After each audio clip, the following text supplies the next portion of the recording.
This is Pod Populi, podcast for the people.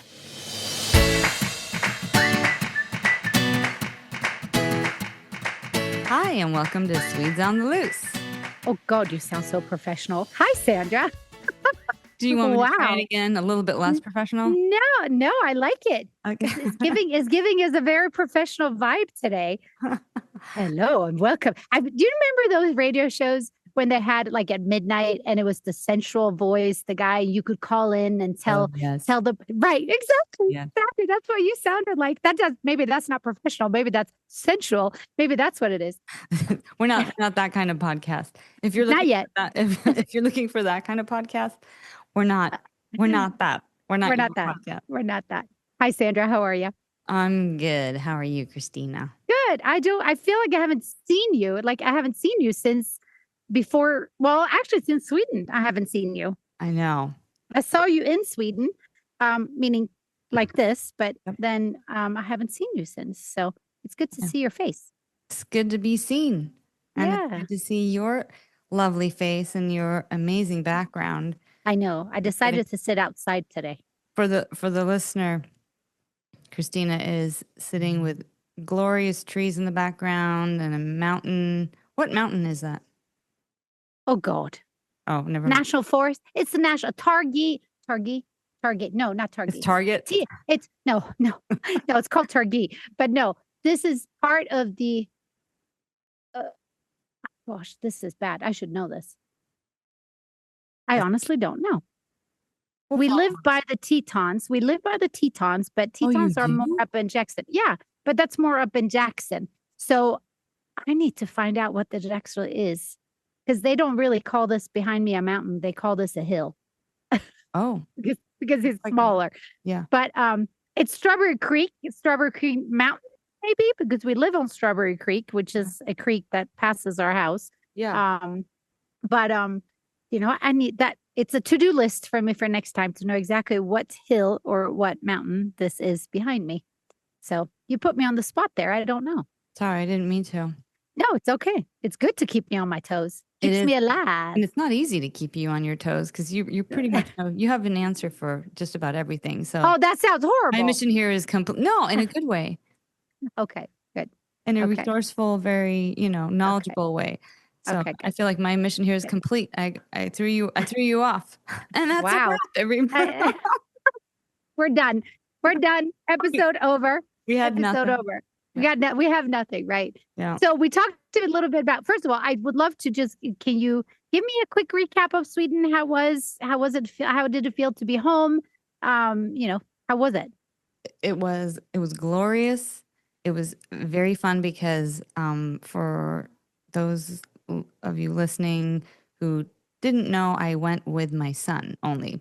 So out of my 3 kids, I have one boy who just turned, he's 18 and a half, and he's starting college here in a couple of days, really. And he and I went to Sweden together. So it was really special. It was very sweet to have that time with him. And I got to see a bunch of good friends and eat delicious Swedish food and just kind of cruise around Sweden. So that was really, really like, I don't know. It was like just amazing for my soul. Awesome. So that I was going to say cotton for the soul is what I was going to say. So I was searching for that term. Yeah. It was cotton for the soul. Yeah. But at the same time, I made more peace with the fact that I don't live there. And I and I made more peace with the fact that I live here in Scottsdale, Arizona. Okay. And that's not to say that I love everything about living in Scottsdale, Arizona, or living in the U.S. right now. But I made peace with the fact that I'm very American. Okay. I've become very American, even though I'm very Swedish. So I'm a split personality. No, but I don't think, yes, split personality, yes, but I don't think that's a bad thing. Because I think when I'm in America, I'm very American, but I'm also bleeding Swedish. Like I think I'm more Swedish when I'm in America than when I go to Sweden. I'm almost more American. because I expect the American customer service, the instant gratification, Yeah. being able to buy food at 1 o'clock in the morning, go to Yeah. the grocery store, stuff like that. So I'm more American when I'm in Sweden, and I'm more Swedish when I'm in America. Because if someone asks me what nationality I am, I always say Swedish, even if I have an American passport. Sure. So, Yeah. right. So my nationality is Swedish, and I bleed Swedish. I mean, I am so Swedish when I'm here. So I totally get what you're saying. But Yeah. would you ever consider moving back to Sweden? I'm not sure. Okay. Okay. Well, we'll have that discussion in 10 years Mm-hmm. when we're on our I definitely 100th episode, Yeah, I know. 150th episode, whatever. Yeah. Yeah. I don't Okay. see myself living in Scottsdale, Arizona for the rest of my life. Okay. But anyway, who knows? But we did talk a little bit about so we wanted to incorporate you, the listener, into this episode a little bit because I don't know how this came about for me, but I really feel like I just want to connect with our listeners a little bit more. Yeah. And I remember going through some really hard times in my life and feeling like I could always land in your kitchen when you lived here, when you and Jeff lived here, you know, at the end of the week, if it was a tricky week or whatnot, at the end of the day, so many times I sat at your kitchen bar with a cup of tea, cup of coffee, glass of wine, what have you.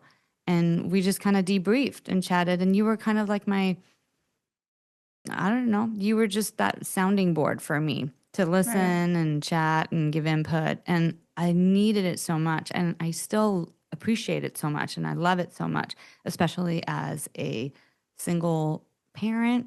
I don't have that. I don't have that person who, at the end of the day, when you're getting ready for bed, I don't have that person to do this with, to have those conversations with. Right. So, and I think that many people probably feel the same way, either if you're a single parent or if you've maybe moved or you've transitioned into another phase in life, be it that, you're at college, you're in a new job in a different city, maybe you've lost a partner, a spouse, a parent, or whatever. And you're in flux, you're in transition, and you're feeling a little too loosey.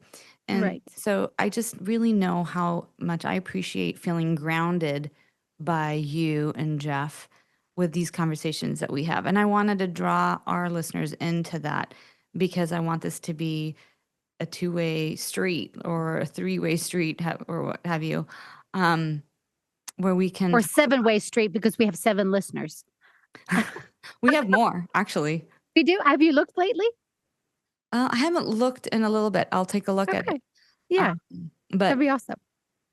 But I think no, I agree with you. I agree with the tone for that. Yeah, I think I think it's needed right now. There's so much going on, and we can't be the only ones because I feel like we're on repeat every week. We're like, oh wow, it's been really busy. There's been a lot going on, more so than it has been in the years prior, and we can't be alone in that. There's no way. No, I 100% we're not alone in that. And I think that having friends or spouses or sisters or brothers or a partner being able to have a sounding board is super important, because otherwise you ball it up and you have no outlet for it. And I was telling you earlier today that I see this in my dad. So my mom passed away a little bit more than 2 years ago, and my mom and dad were a super tight-knit unit. They talked about everything, about anything, everything, all the time. They didn't always agree, and mom was very strong-minded and just like her daughter. And but what dad misses the most is that interaction, not necessarily just the physical of having someone being able to hold their hand, but having someone to talk to. And it's not just for dad, he's like, well, if I go to a friend's house, yep, it's lovely and it's great, but it's not that a sounding board, or you don't want to go to a dinner party and be a Debbie Downer or saying, I'm worried about something today. You don't want to do that. So having someone that you can completely expose yourself to, Yeah. as in telling how it is and how you feel. That's rare to find. And if you lose your partner after 60 years or plus, then who do you talk Use to? that. Yeah. Right.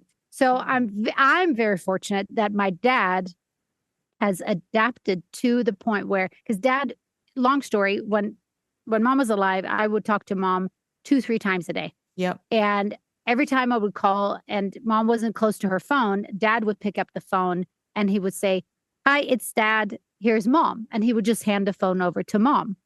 And I barely got to say hello, like, "How are you today?" Because he wasn't interested. It wasn't that he didn't want to talk to me. It's just that he didn't like to talk on the phone.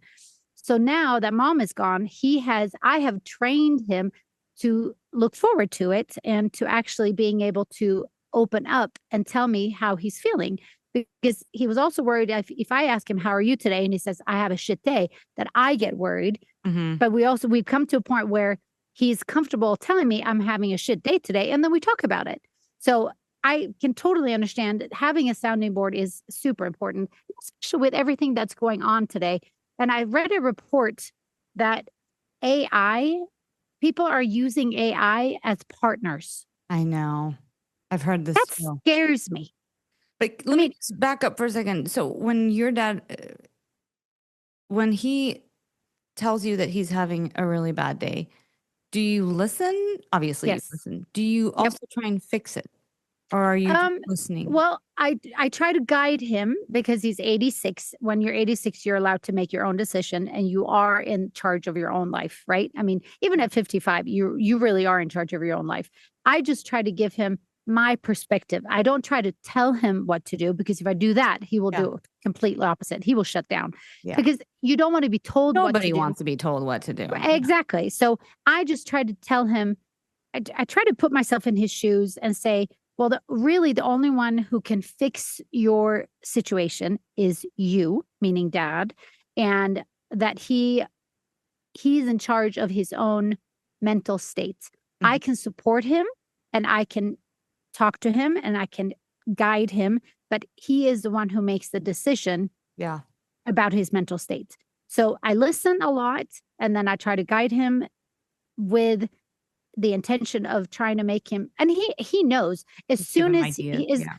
yeah, and as soon as he says I'm having a shit day, he knows what I'm going to say. Yeah. So he already knows the answer, but he says you asked and I answered, and then we talk about it, and then at the end of, and I'm a when I'm happy, and when I'm sad, I'm really sad. So it's just I have very little grace zone.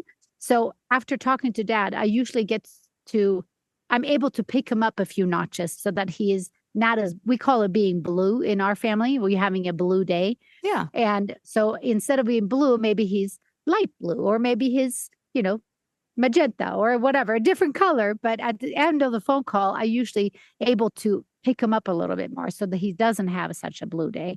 And we'll start over the next Yeah. day. But yeah, so having having someone as a sounding board, I think is super, super important. And for those that don't, and maybe I'm wrong. Maybe AI is the best invention ever. That if someone is lonely and feels lost and doesn't have anyone to talk to, creating a persona via AI that can support you maybe become, Maybe yeah, I don't know. it I've comes to never so many. experienced it myself.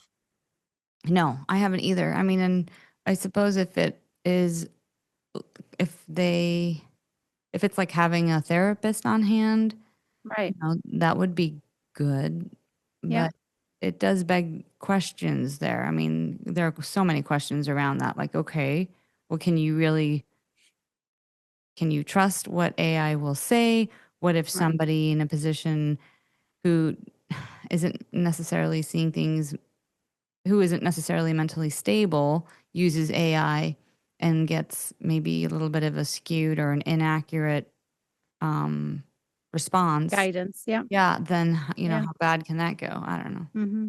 I know it's fascinating to me. It really is fascinating to me. So again, if we're putting it back onto our listeners, if there's any of you that are out there that are listening to us that are using AI, not for work or anything, but for to having as a sounding board and Oh, that would be and interesting. and Yeah. and companionship, and and what is your experience? Is it good, bad? Is it ugly? Is it great? Is it the best thing ever? Has it been a disaster? Maybe I'll try Whatever. it.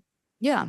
Yeah, I mean, why not? I mean, they joke about that you can talk to Albert Einstein because that's how it's programmed. You can get the way he talks and and you can ask him questions, stuff like that. That for me would be fascinating. But having someone that is you're telling them your utmost or innermost worries, or when you're in a not in a great spot in your life and you're telling that to an artificial intelligence thing. I don't know how you determine it's how they identify. I don't know.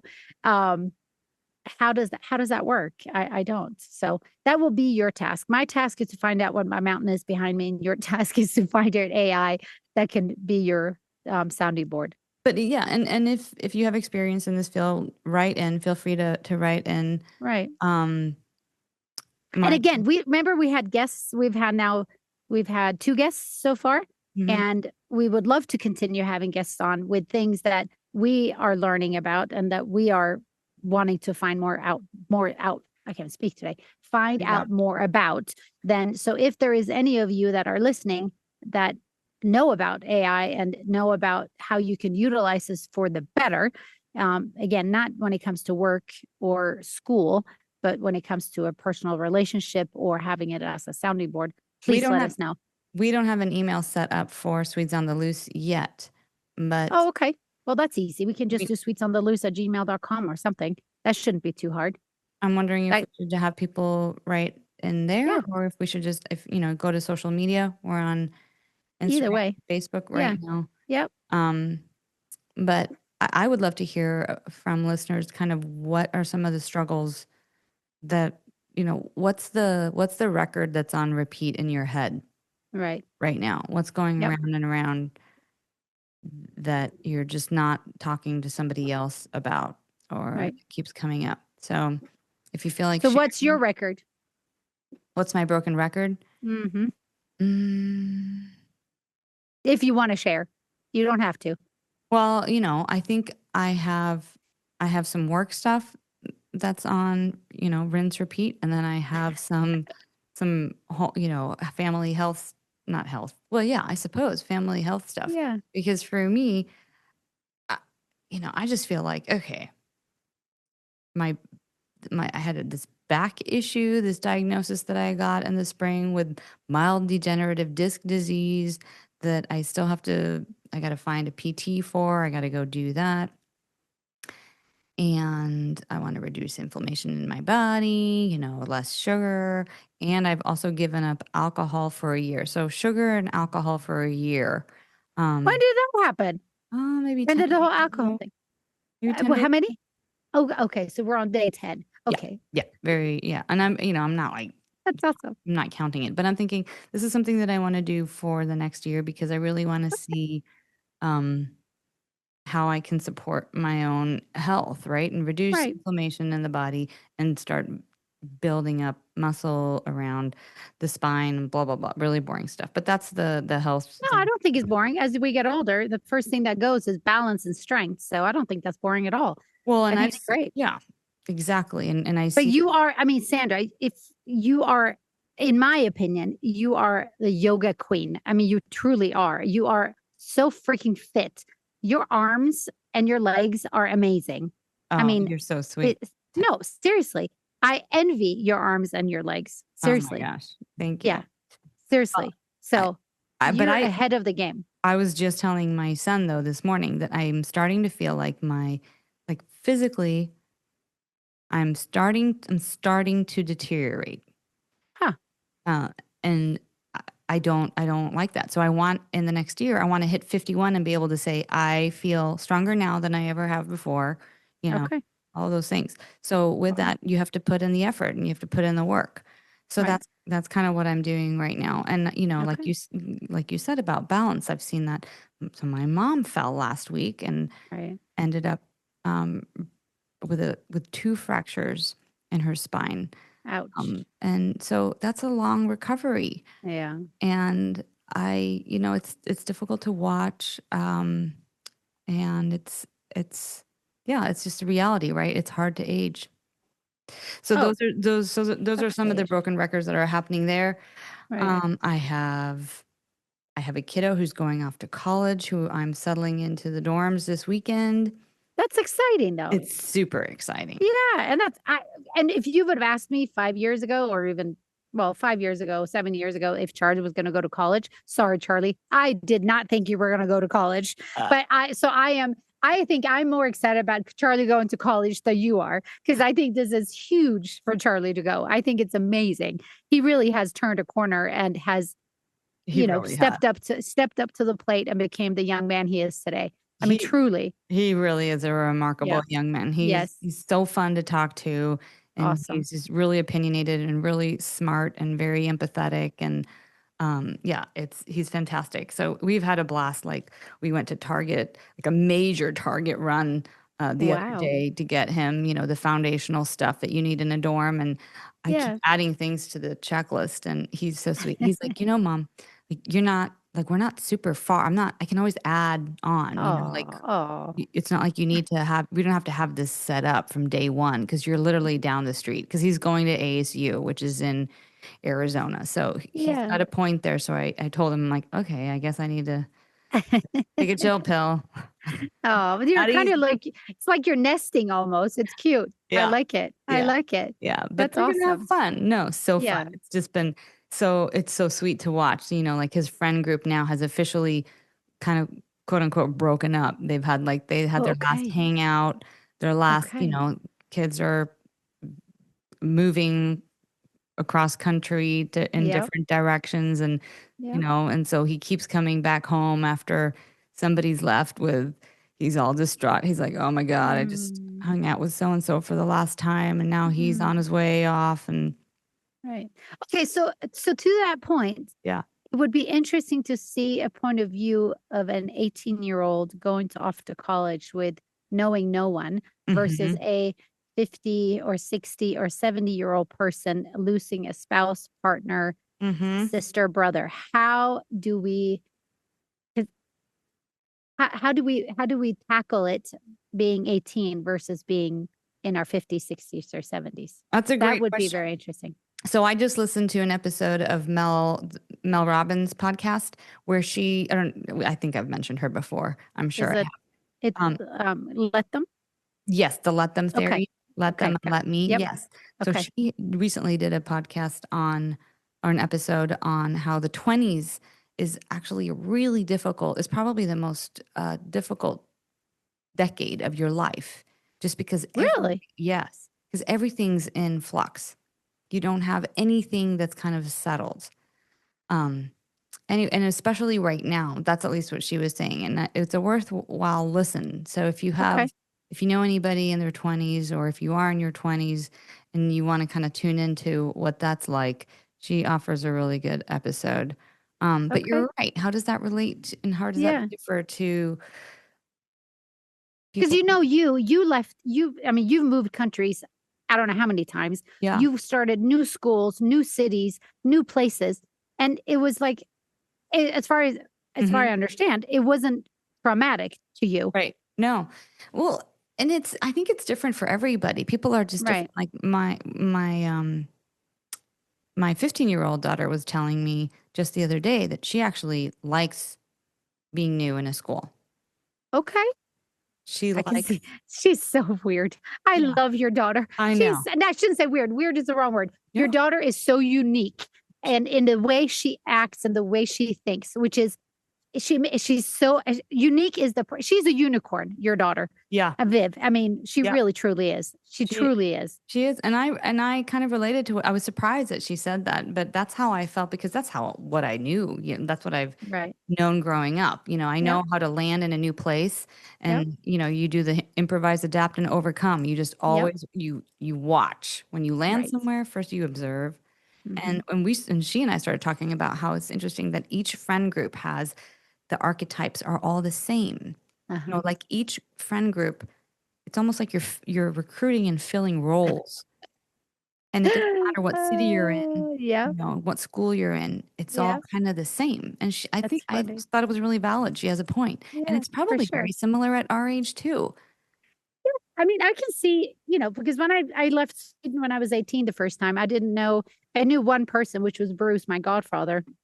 God bless him. He took me in but then I didn't know anyone. And it was not a big deal. It was like, oh, this is an adventure. This is part of life. This is what I'm supposed to do.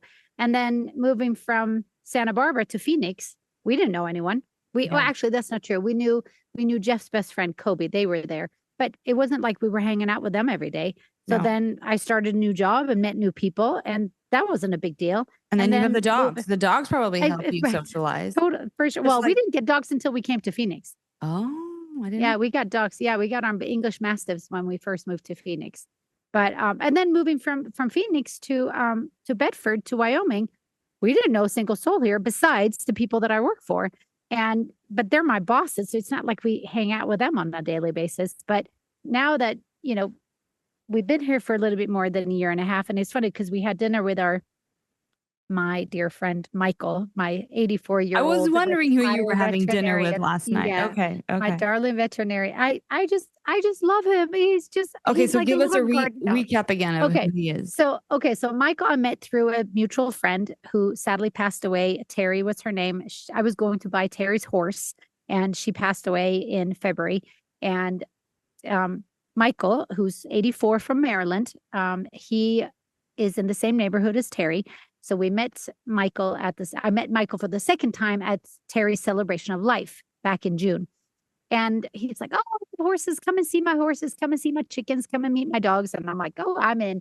So Jeff and I went over to his house, and we spent 4 hours there because we had such a great time. And he is all by himself. All of his rest of his family, kids, grandkids are all in Maryland. So he's by himself with 17 acres property, land, 2 horses, 2 dogs, 10 chickens, and a lot of fields, a lot of watering, and a lot of water wheels. And so it's kind of like a mini farmer. And long story, he had to have a surgery. And I'm like, well, how are you getting to Idaho Falls, which is about 2 hours from here? And he goes, well, I'm going to drive myself. And I was like, no, wait, hold on. How are you coming home? And he goes, oh, I stay overnight at a hotel and I drive home. And I said, no, you're not. I am going to drive you. So the next 2 days we hung out, and then I took him to his surgery. So I spent all day with him. And yeah, at 84, and especially because, a veterinarian for me, that is like, I would have loved to become a veterinarian, except I would have passed out when I saw blood. So it probably wouldn't be best profession for me. Really? I didn't know that about you. You pass out when you see blood? Well, when it's someone else's, like, especially when it's an animal, I just cry. I have to tell you about my little mouse, by the way. She passed away. I'm so sad. Oh, no. Yeah, she passed away. I cried. Yeah, the mouse. I cried. Anyway, so we spent a whole day together. And at 84, you have stories. You have life experience that none of us have ever, like at 84, you have experienced so much, good, bad, and ugly. Anyway, so I just adopted him. So he now introduces me as his personal assistant. I love it. So, yeah. So he has his 2 horses. One horse is 20. Gosh, he's 20, 27? He's 27? He's old. 27, something like that. Pirate. Old girl. But he looks amazing. And then his other horse, Goody, he's 18 and he's fat. So my program is exercising Goody and getting him back into shape and making him lose weight. Okay. And then also breaking him from barn sour. But anyway, so Michael and me and Jeff, we have become a very tight-knit unit. Michael cries every time we leave because he is so grateful that we have met him and that we take care of him. See? And this is exactly what I was talking about. How you just kind of I know that you're not a mom of 2-legged people, right? But just being able to land in your kitchen, yeah, when you've had a tough day or whatever, just the community that you offer and that you give. Right. People, thank you. Yeah, people need that. And clearly he needed that. Yeah. Oh, no, he tells me, I mean, he even says in the first few days, he's like, why am I telling you this? And I said, I don't know. It's my talent. Because he's telling me his innermost, what's the word? Thoughts. Not secrets, thoughts. Yeah, thoughts, not secrets, but just feelings and thoughts and what he's going through, what he's thinking about. And he's opening up and being vulnerable. It's right. But my point is that he knows people that I've known because of the people that I came here for. And they all now mesh together. And because it's Bedford has 194 people. Thane, which is our big city, close to us has 398 people. So it's not a lot of people. So somehow we're all getting connected more and more.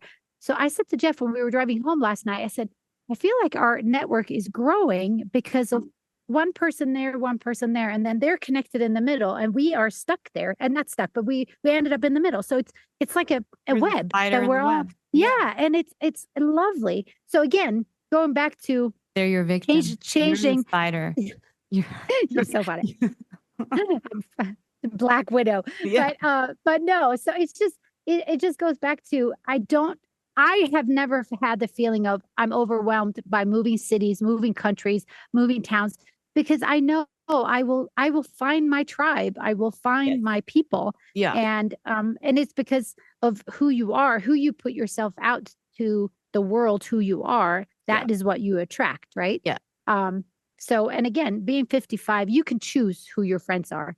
And I know who my true friends are. You can. And if you don't love if you do feel like you're stuck in a web, it is actually maybe an idea to move. You don't have to move super far, right? But you got to change it up. Something has to change, right? Like if the formula isn't working for you, then moving isn't such a bad thing. I mean, it's crazy to me that I've lived here for 20 years whereas before I was used to moving. So I would get antsy, super antsy after a while when I couldn't move. Because I really kind of liked, just like we were talking about, like being able to move, land somewhere new, make new friends, make new connections, take on new impressions.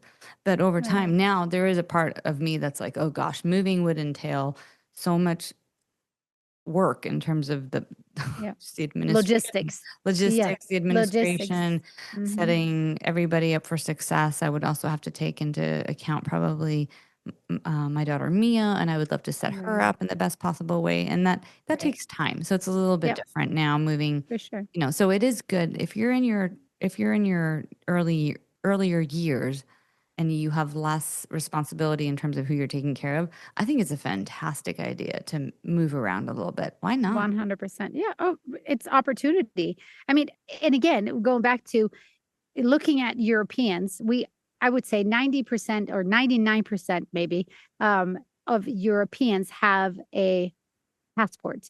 A lot of Americans, at least the statistic that showed quite a few years ago, people don't have passport because America is so big that you can travel across the country and feel like you're in a different country, right? Yeah. In Europe, it's kind of the same, but you do leave the country if you want to. You can cross the border within a couple of hours. You cross a country, but a lot of Americans don't have a passport. So I think leaving the country or leaving the state, like you said, it doesn't have to be leaving the country, but leaving the state and going to a different place or leaving a city, even. I would even argue that you could just move. I would even argue that you could just neighborhood. Kind of. Yeah. Yep. If you're able, and if it doesn't work, the common denominator is you. Then you need to change yourself. Yeah. Right. Yeah. Right. Because if it doesn't work, and if you attract the wrong people in your life, everywhere I go, there I am. There you go. Oh, you're so wise. Hey, that should be your mantra. Have you found a mantra? Going back to that for your listeners that didn't know, Sandra's task was to find herself a mantra. Let it go. I'm putting you on the spot. Okay. No, I'm just teasing. Yeah, I don't have a good mantra. I still don't have a good mantra. So if you have one for me, send it over. Well, I think you need to create your own mantra. Yeah. But so going back to my little mouse, for those listeners that don't know, Christina breaks for mosquitoes. I love animals. I am a sucker. And I really shouldn't be living in Wyoming because animals are treated so differently here. They're animals, not pets. But I found a baby mouse in my she shed down in the forest here. And it was a baby. He was all pink. She was all pink. No, her eyes weren't open. Her ears were closed. And I thought, I can't just leave her there. I mean, I can't just leave her there. Yeah. And people kill mice because they destroy a lot of stuff. I know that they eat stuff and they destroy cables and stuff like that. But I'm like, in the soul of me, of the core of me, I'm like, I can't leave a living thing dying on the floor of my she shed. No. So I took her in. I put her on a heated blanket, and I fed her Pedialyte because I didn't have anything else the first day. I asked ChatGPT what to feed her, and it Good. was a little bit of vegetable oil and some Pedialyte. And I would feed her every 2 hours. So I had my alarm set at night every 2 hours. I would feed this little thing. And then she started getting fur. It goes super quick. It was crazy. She Wow. started getting fur and everything was great. And then yesterday morning when I got up at 6, she was dead. And I cried. Oh, I cried and I cried and I cried. And my dad is like, "Why are you crying over a mouse?" I said, "Dad, she's a living thing. Of course Because I'm it going to cry." represents the end of life, and it probably Right. triggered you in many ways. Oh, it's horrible. It is So I had a ceremony. I buried her in my yard and I sang a little song and she's wrapped up in cotton and toilet Did paper. Jeff So she's attend, all or kept up. did you have to do Jeff this? Jeff was at work. I had to do it by myself. And I had to do it outside of the fence so that the dogs can't dig her up. Oh my God, you're so sweet. But oh Yeah. my God. I had ordered a mouse cage and a mouse block and food and everything. So I had to cancel it all. So You're Jeff just says, like Vivi's trainer at the barn, because she took on a little baby bunny the other day. yes. How's that going? Good. Yeah? Yeah. Okay. Wait, I can't remember his name You now. you know there is a baby bunny rescue out in, I want to say, Cave Creek. It She is used to amazing. be there. Well, there used to be one kind of in Scottsdale called the Sanctuary or something, like something Sanctuary. But last time, a couple of years ago, when I had a bunny that I was going to try and give to them, I don't think they were around anymore. So, is there one? No, Which is there's one in one? Cave Creek. I'll get you the number. She was amazing. Okay. I found bunnies when I used to work for the Diamondbacks, the Kendricks in Yeah. Scottsdale Yeah. or in PV. They had millions of bunnies, and I found a bunny nest that mom didn't come back to because there was too much going on at the property. Mhm. And I don't remember. I think it was Liberty Wildlife that recommended me to her, and that Liberty Wildlife do the birds, but then and I drove. I felt like I drove for hours and hours and hours. She's out in the middle of nowhere in I think Cave Creek. Queen Creek or Cave Creek. I don't remember. It was far. Queen Creek is way east and south of us. Cave Creek is up north. Okay, so it was it must have been north because I went north. I went 51 north.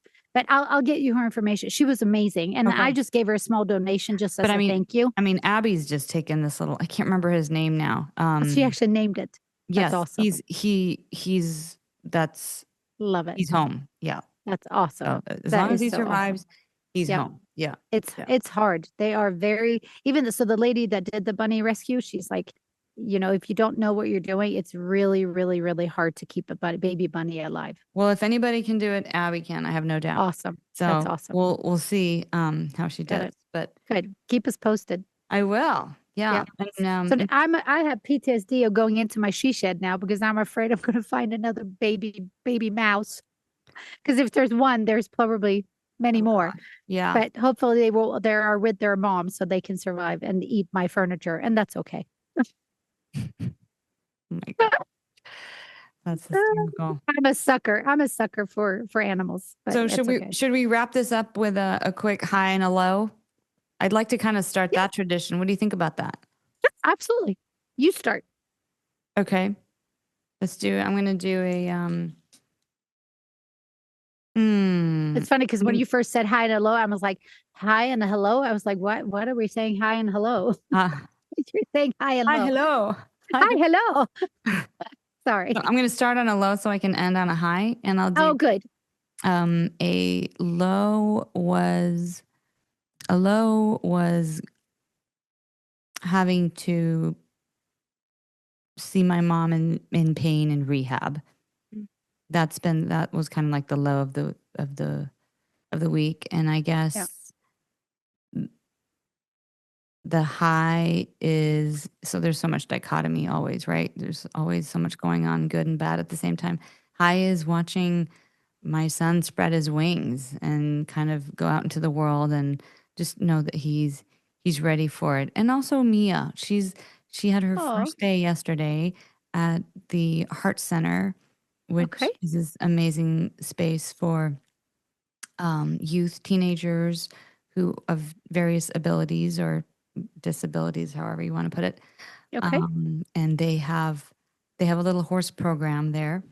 Oh, And they do? yes, Oh, I it's didn't know amazing. that. So now I have both my girls, both my girls have horses Oh, on their campuses. Isn't that amazing? that's awesome. It's Yeah, like a dream come true. totally. Yeah. Yeah. So that's exciting. And she's kind of, Oh, it's early days yet, but she came home a little bit flustered yesterday because she needs to educate, in particular, the boisterous boys. She needs to okay. educate them around like people who have walkers, what to do and what Okay. not to do around somebody who has a Okay. walker. You don't just, you don't just jump over the walker or push it out of the Okay. way or so, because it's an extension of who she is. Yeah. And I know that about people who are wheelchair users. And I think it's interesting that Mia feels very, very strongly and very similarly about her walker. It is an extension of her, and she really dislikes it when people kind of touch it. And Okay. yeah, yeah. Oh, interesting. Yeah, Wow. so they're Okay. fantastic over there. So the teachers immediately jumped on that and they're like, "Okay, well, you know what? Right. Starting tomorrow, we want to turn this into a teaching opportunity and Okay. and give her a little bit of a leadership role where she needs Right. to kind of speak up and tell the people there, the kids, the students, hey, it bothers me when you do this.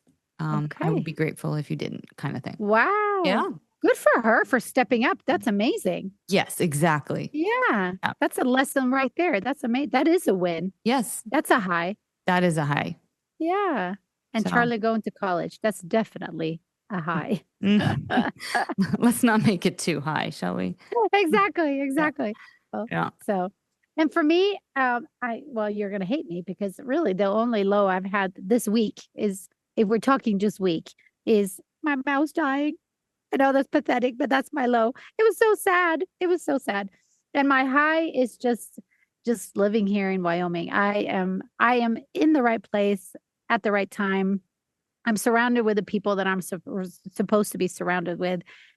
Being back and working for Kim has been amazing. I feel Yeah. really, That's a high. truly, Good for you. it really is. And it feels so good. We had I feel like saying Tuesday call with Kim. And I was like, oh my God, I used to hate these Tuesday morning meetings, but because it's Kim, it's different. Yeah. And it was so positive. And so that's my high is being where I am today, being 55 and living here. I wish my mom could be here, of course, and could see it, but maybe she is seeing it. But so that's really, life is really, really, really good. So that's my high. That's awesome. Yeah. It can't be better than that. Well, it can. So, well, I can. That's true. Winning the lottery would be pretty convenient. Oh, That and would then be that convenient. would be good. That would be good. Yeah. And we had a monsoon last night, which was amazing. Wow. Yeah, a real good release. The Oh, monsoon. that's so sad. We actually determined highs of having a monsoon. Well, when you live in Phoenix, Arizona, you should be grateful for every drop of rain that you can get. Yeah, it was very dramatic, very intense. Yeah. You might be getting more Awesome. today. Nice. Who knows? That's We'll good. see. That's good. Yeah. Good. Cool. Well, out to our listeners, if you have some thoughts, ideas of, first of all, with AI, I'd love to hear if anyone is using AI as a sounding board. That would be intriguing. Or if anyone works with AI and actually knows how this works, and if you want to share, we would love to hear. And we will create an email address. We'll let you know next episode. Yeah, let's do it. And then overall, Yep. just share what you're struggling. What are you struggling with right now? What's the broken record in your head? And what we should do, Sandra, because we did highs and lows, maybe people can share their highs and lows as well. Love it. Do you know what I mean? Yep. Because, it's all about community, right? So the reason why we're doing this podcast is because we are a community, you and me, and we would like to grow our community. And if our community, we want to offer you a kitchen table to sit at. This is 100%. Christina's kitchen table. I'm sitting on one side with my little cup of tea. Please join us. Yeah, we would love that. So see you thanks for listening to Swedes on the Loose. Check us out we need to be better on this. Tweets on the Loose on Instagram and on Facebook. We do post our episodes there once in a while, and we're going to start to post some clips of our videos because we're actually recording this, not just audio, but doing some videos as well. So yeah, if you want to be in on it and hang out with us, you are welcome to join us. Yep. Until next time, have a great rest of your week and weekend, and we'll talk to you next week. Sounds good. Hey,